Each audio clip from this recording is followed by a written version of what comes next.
നെന്മാറ വല്ലങ്ങി പടിഞ്ഞാറത്തറയിൽ തൈപ്പൂയം ആഘോഷിച്ചു. കലാപരിപാടികൾക്ക് പ്രാധാന്യം നൽകാതെ പ്രാർത്ഥനകൾക്കും പൂജയ്ക്കും പ്രാധാന്യം നൽകിയാണ് ആഘോഷം നടത്തിയത്. നിരവധി കുടുംബങ്ങൾ തൈപ്പൂയ ആഘോഷത്തിൽ പങ്കെടുത്തു. സുദേവൻ കൂത്തുമാടം പൂജകൾക്ക് നേതൃത്വം നൽകി. രക്ഷാധികാരി N Babu, president N Muraleedharan, secretary M Subhash, treasurer Amjith Sher എന്നിവർ സംസാരിച്ചു. രക്ഷാധികാരി ബാബു തൈപ്പൂയ മഹോത്സവത്തെക്കുറിച്ച് വിശദീകരിച്ചു.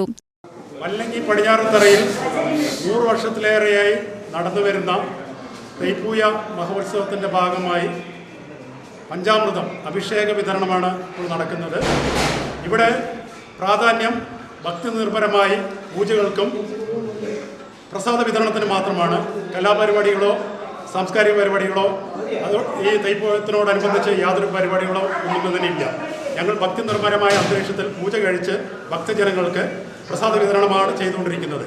ഇതിന് നെന്മാറയുടെ ബ്ലോക്ക് പരിധിയിൽ നിന്നും പല ഭാഗത്തു നിന്നും എല്ലാ വർഷവും ഒരുപാട് ആവശ്യക്കാർ ഈ അഭിഷേകത്തിന് വേണ്ടി ഞങ്ങളുടെ വന്ന് ക്യൂ നിൽക്കാറുണ്ട്.